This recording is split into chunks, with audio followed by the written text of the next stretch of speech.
breaking news from Finland, very hot and fresh on this particular channel here.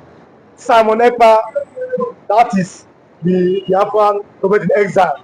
The Prime Minister has been arrested by the Finnish authorities over links to terrorism in Nigeria. He, alongside four other people, were arrested. And like I said, it's breaking news and it's first aired on this wonderful YouTube platform. What do you have to say about it?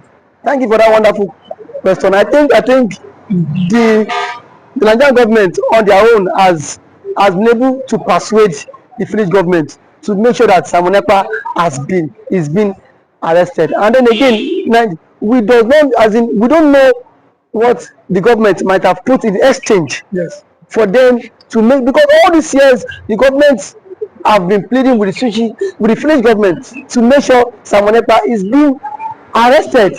But now it is now in the open that Simon Ekpa has been arrested. But the problem is that all the killings that have been alleged that Simon Ekpa is the cause of the killings in the southeast, can the government prove it? That is the question, because before you say someone is killing, the person in question is not in Nigeria, the person is in diaspora, but you need to prove beyond reasonable doubt. And let the government know that Finnish court is not the judiciary which can be intimidated. That is what. Now, so if the government of Finnish has called him for questioning, Simon Ekpa has his own right to obey them and then listen to them. But if the charges against him is based on terrorism, I believe that the government, those who accuse him of terrorism, should be able to prove beyond reasonable doubt. I think the government of the day is doing everything possible to stop the Biafra declaration come December 2nd, knowing fully well that once the Igbo goes pathway is to spell doom for the contraction of one Nigeria. And knowing fully well that see, they use the Igbos. Igbo has become an errand boy in the system, knowing fully well that power belongs to both the north and the southwest. So, because I'm looking at the fact that if Simon Ekpa can be arrested in Finland, maybe due to Nigerian interference, why can't the people that are sponsoring these Fulani herdsmen activities, the new Lukarawa groups, why can't they not be arrested for the same thing you are accusing Simon Ekpa of doing? Thank you for that wonderful question. I believe the government of the day are the ones sponsoring Boko Haram.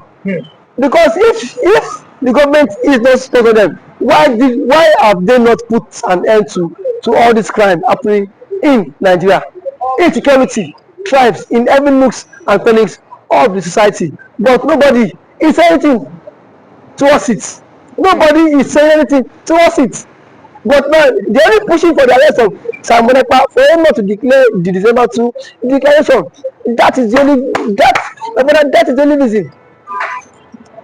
So if you think that declaration of Biafra on December 2 is the reason why they have arrested Simon Ekpa, do you think that Biafra accusation will die if Simon Ekpa ends up in prison like my brother? I understand that Biafra is beyond Simon Ekpa. Simon Ekpa is just a needle in the Biafra struggle. The Biafra struggle is an ideology, just like you have always maintained that any Yoruba man is an Oduduwa. Just like the Igbo man, naturally the Igbo man is the Biafra person. And now again to the Arewa, the Fulanis, they are the Fulanis. So coming out, so letting Simon Ekpa should not be the problem. The problem is that can the government stop the ideology? The answer is no, because an ideology will always remain an ideology which can never be bought by the people, because if it is what you believe on, and I don't believe that this particular thing works for you, and let's not be distracted.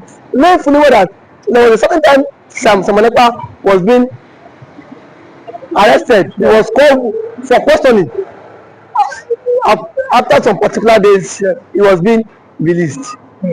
But let's hope, now that it has been public, that Simon Ekpa has been arrested, knowing fully well that you know the people that have orchestrated the arrest. The president is in the G20 summit of world leaders. Yes. And let's not undermine that.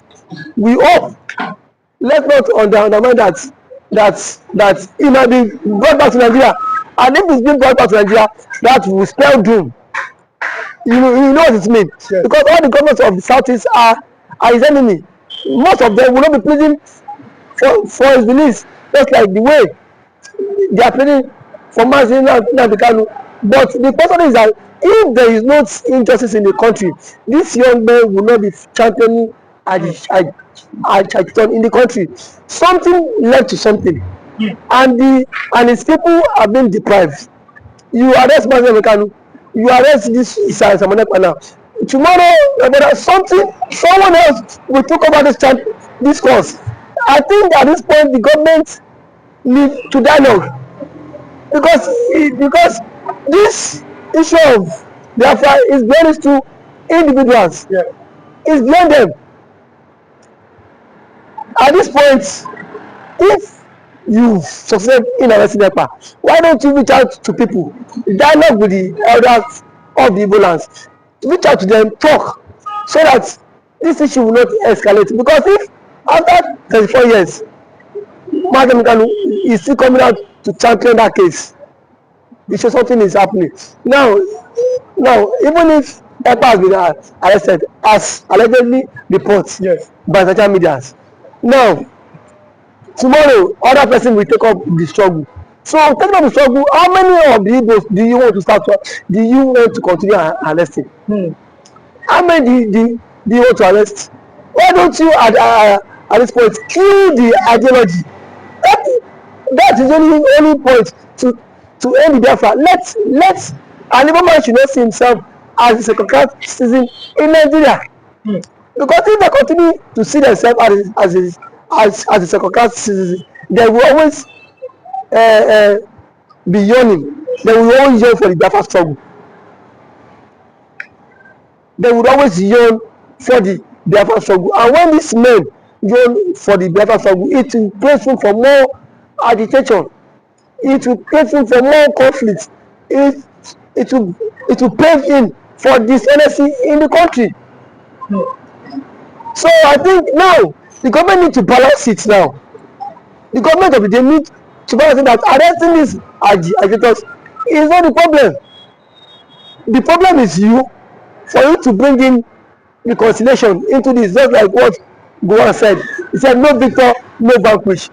Call the leaders into a round table section and let discussion be made so that everybody can go their separate ways. But the question is one Nigeria working? One Nigeria, is it working? So if make the system work so that people will not come out and say they are agitation. That's it. Because if the system is not working, 100 of some Ekpa will surface. 100 of some Ekpa will resurface. So the Finnish government should do their findings. But one thing is that they should not allow external interference. Yes. Because the propaganda will always come from the Nigerian government to lobby them to repatriating back to Nigeria. It should be tried in Filand. If he's guilty, tried in Filand if he's guilty. But the repatriating him to Nigeria will cause more havoc and more damage. So we are looking at the fact that yesterday the Senate at the plenary, they said that parts of Nigeria have been invaded by terrorists. Maybe that is... So if that energy they are using on Ekpa or maybe on the southeastern agitators, if they use that energy on this northern terrorists, do you think that terrorism might have stopped or would have stopped in Nigeria? It is really a show of shame that you've championed all your energy towards one particular individual, yet the country keeps deteriorating. The country now, poverty now is now ravaging every nooks and crannies of the society, and the government of the day He's not saying anything towards it. So championing all your efforts on Samuel Ekpa, to me, it's a really, it's a waste of time. Put the country in order. People will not have agitators. Just like in the Western world, nobody has come out to call for the secession of America. Nobody has come out to call for the secession of US government. Nobody has come out to call for the secession of all the countries in the world. But here they are. You what? The government of the day what? Impoverish the people. And once you impoverish the people, you make them their source of wealth. Get them to lose their source of wealth, lose their income because of the what? Of the government policy.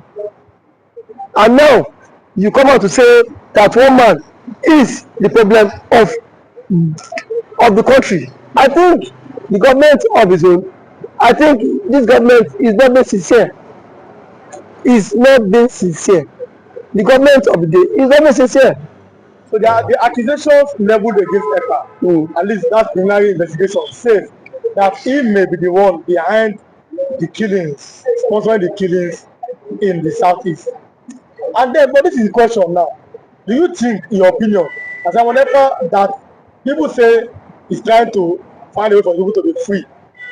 How can it now be the same person that may be killing Igbo people in the southeast? I think what do you have to say I think that is an you see, I don't want to dive into when a case is in court. It is not in my decision to speak about the case. Let the court decide. Let every findings be done and let them decide if it's the one or not. But what thing is that I will say that they should not allow external interference, because it will go, because once external interference comes, Nigeria is protecting their own territory, and that will always leave room for injustice. That will pave room for the Nigerian government to capitalize on that. In 30 seconds now, what is the way forward for the Igbo as a people, or the Igbo as a people? The Igbo as a people, the Igbos are already known that they are second class in Nigeria. That they have been relegated to the fact that they don't believe in one Nigeria, my brother. So no matter how you arrest Samuel Ekpa, the same people do not believe in one Nigeria. That's why I've said that it is now boils through the government to negotiate with the Eastern people so as to foster future occurrences. Okay, thank you for coming, and we're always keeping in touch. Any breaking news, stay on this YouTube channel for the latest news all across the world. Thanks for coming once again. Thank you so much. Yeah, good morning, Mr. Christian. Simon Ekpa get people that are lobbying for Biafra, and it is a plus. The way Simon Ekpa is going international, and it seems he's making this agitation a serious international issue by employing international lobbyists to make sure that Biafra is recognized at the world stage. Let's get a reaction. Now, thank you for that wonderful question, Bianca of this platform. First and foremost, I want to say Simon Ekpa has come out to say, or has outlined countless times, that he said that the Nigerian government cannot win Biafra with a barrel of gun for the second time. Now when he said that, see, Nigerian government cannot win Biafra with a barrel of gun, it means that nobody needs to die for them to exit Nigeria. Now, Ojukwu fought Biafra in a different dimension. Now, nnamdikanu did it via his own dimension. So Ekpa is taking it globally. And now, we've seen world body recognize Biafra. We've seen the UN and then some other global body have come out to endorse the Biafra struggle. So kudos to him, it is a plus. Some persons have come out to say that Simon Ekpa should be discredited, the likes of and that of the Southeastern governors. But my question is that you said Simon Ekpa should not be taken serious, then who should be taken serious? The government who is not willing to protect our people? Is it the people who have refused to speak up when the Igbo man has been marginalized in the country? Is it the same governors who have become a tools in the hands of their Fulani master? So for you to even have a character like Simon Ekpa and nnamdikanu to have come out to say enough is enough, that we are tired of this contraption called one Nigerians. It shows that these people have this mindset that see they can no longer be slave. So for him to have even gone as far as to hire lobbyists that will speak on behalf of Biafra in the world in the UN summit, to me it's a plus, and that alone the voice of Biafrans will be heard globally, and the voice of an Igbo man is also being heard globally. Now let me take it back the line. When Southern Sudan and South Sudan wanted parted ways, nobody killed each other. Nobody go through the route of violence. It was done amicably. So Simon Ekpa is doing it amicably for him to convince world leaders that this thing is possible. And why the government of the day, the present government of Nigeria, are not seeing it that way. Thank you. You can also to the government, to the Nigerian government be worried about this? Why would they be worried?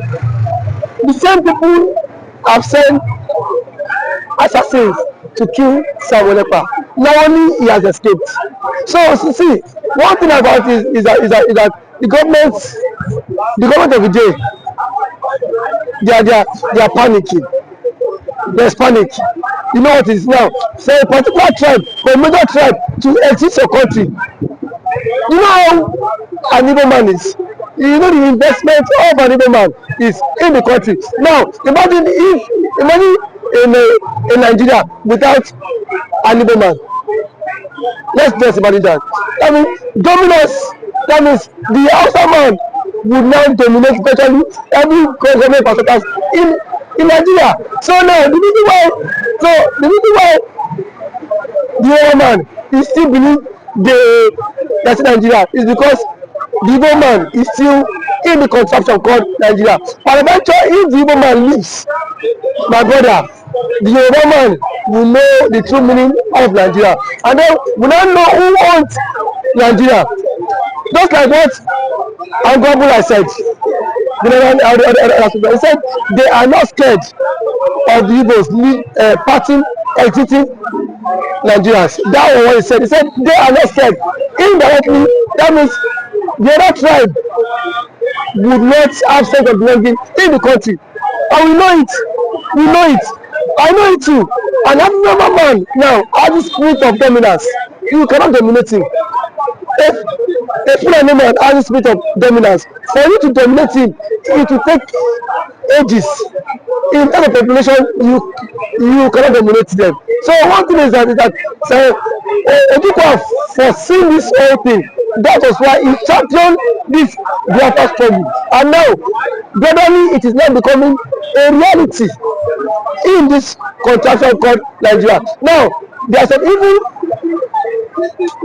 Igbo men are even tired of the system called Nigeria, just because they feel their brother is still in president. Man, my brother, I can bet you, come 2027, the Yorubas will be championing Ojukwu Republic more than the Igbo man. I can bet you that. That I am very certain of. Yes, we will championing because it is certain when their president, when their brother is being kicked away from the presidency, already there is a plot, and which he himself cannot escape. The president himself knows that there is a plot, and then the big shots in the north are forming alliance. You know it. RFI, a powerful influence in the north, is not in the league, sorry, is not in good terms with the president. And now nobody can that factor what NFI did. Or see that made President Tinubu emerge as the president via his own influence. And then we have also the likes of Ango Ambulai, which is the chairman of the Northern Others Forum. He said post that election that the Northern Others Forum supported Tinubu, but come 2027, Tinubu will not get their support. So what does that mean? Now if the average left person is not giving the vote, now where will they get the vote? It just come by 2027. The same thing the universe have tagged the votes for. Now they will be the master mind of it, because I can bet you by 2027 Yoruba will stop. And that's the slogan that will continue to trend, is that we are tired of the country, we want to follow the suit of the government and exit the country. And then the government now will not take them, tag them for being unserious, because now that the government is championing for the exit, we are saying the government is not serious. There are claims that the government is not serious, but I can bet you when the system will also catch up with you, then you will know why the government has been championing to exit. Thank you for always coming.